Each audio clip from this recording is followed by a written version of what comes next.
Et nous sommes donc aujourd'hui devant le château de Chemry, une demeure qui a appartenu à Alain Souchon dans les années 70. Et depuis 35 ans, le nouveau propriétaire s'appelle Axel Fontaine, un architecte de formation qui le restaure pierre par pierre. Une aventure humaine mais difficile que la télé suit depuis des années. On va le retrouver dans un instant, mais d'abord les archives, regardez, elles datent de 1984. Ici se termine la Sologne, ici s'amorce la vallée du Cher. Chemry, le château dont on ne sait quand commence l'histoire, au XIIIe siècle certainement ou un peu plus tôt. Mais sur le plan pratique, le fait que vous soyez architecte de formation et de profession, ça facilite certainement les choses. Ça facilite la compréhension du bâtiment, l'appréhension, tout ce qui est intuitif dans la façon d'appréhender le bâtiment. Et j'ai essayé de continuer cette profession d'architecte, de la prolonger jusqu'au stade de bâtisseur, de façon à pouvoir réaliser totalement les projets. Et nous voici à l'intérieur du château de Chemry en compagnie d'Axel Fontaine. Bonjour monsieur. Bonjour. Merci d'avoir accepté notre invitation. On va commenter bien sûr ces images diffusées à la télé en 1984. Mais d'abord, un mot sur l'endroit où nous sommes installés aujourd'hui. Alors l'endroit où nous sommes, c'est la salle à manger du château. Donc c'est une pièce assez importante parce qu'elle a une fonction, elle a conservé sa fonction de salle à manger puisque c'est là où nous servons les petits déjeuners pour nos hôtes en table d'hôtes. Et c'est également une pièce qui sert aux traiteurs quand nous avons des réceptions. Alors, 1984, à l'époque de ces images, vous êtes propriétaire depuis seulement 3 ans. Qu'est-ce qui vous a pris? Pourquoi avez-vous un jour décidé d'acheter Chemry? J'avais un ami d'enfance qui s'appelait Alain Souchon, qui était propriétaire de ce château. Et c'est comme ça que petit à petit, la transaction s'est faite. Pourquoi Alain Souchon a-t-il décidé de vendre le château de Chemry? Alors, à l'époque, il commençait à être connu. Il n'avait peut-être pas les moyens financiers qui lui auraient permis de le restaurer. Et commençant à être connu, il ne se sentait plus chez lui, puisque vous avez vu que la route longe le château. Et à ce moment-là, beaucoup de personnes venaient tenter de l'apercevoir.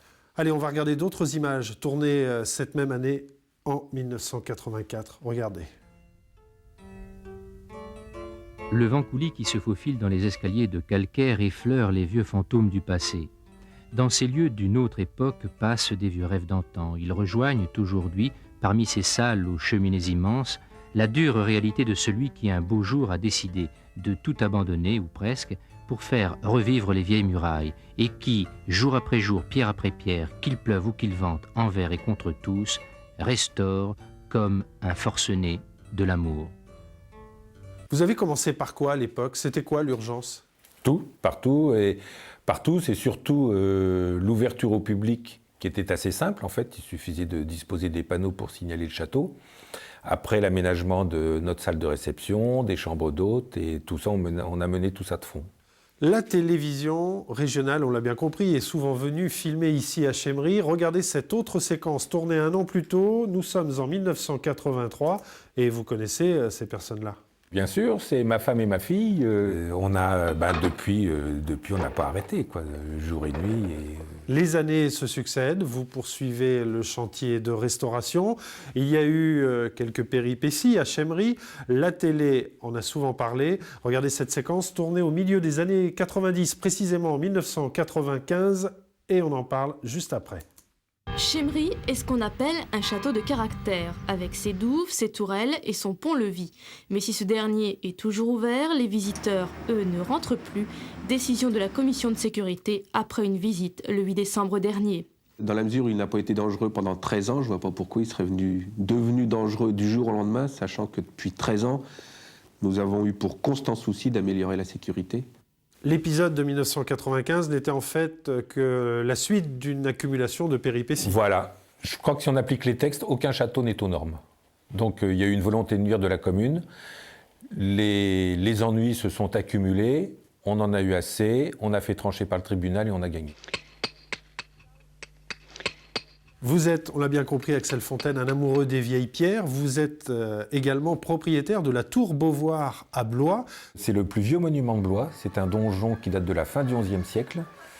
Et c'est également la plus vieille prison de France, puisque c'est devenu une prison en 1356 et c'est resté une prison jusqu'en 1944. Et depuis, vous en avez fait quoi? Et aujourd'hui, j'ai eu plaisir à transformer les cachots du rez-de-chaussée en cachots d'hôtes Donc on peut dormir en prison. On dort avec des barreaux aux fenêtres. On dort avec des barreaux aux fenêtres. Bientôt, je vais installer des chaînes parce que tout le monde me le demande. Une toute dernière question sur Chemry. La restauration ici, c'est à vie?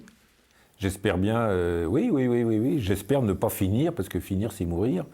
Et je crois que je serai prêt à repartir pour un autre. Merci infiniment, Axel Fontaine, de nous avoir reçus chez vous à Chemry. Et nous, on se dit à bientôt pour retrouver la mémoire.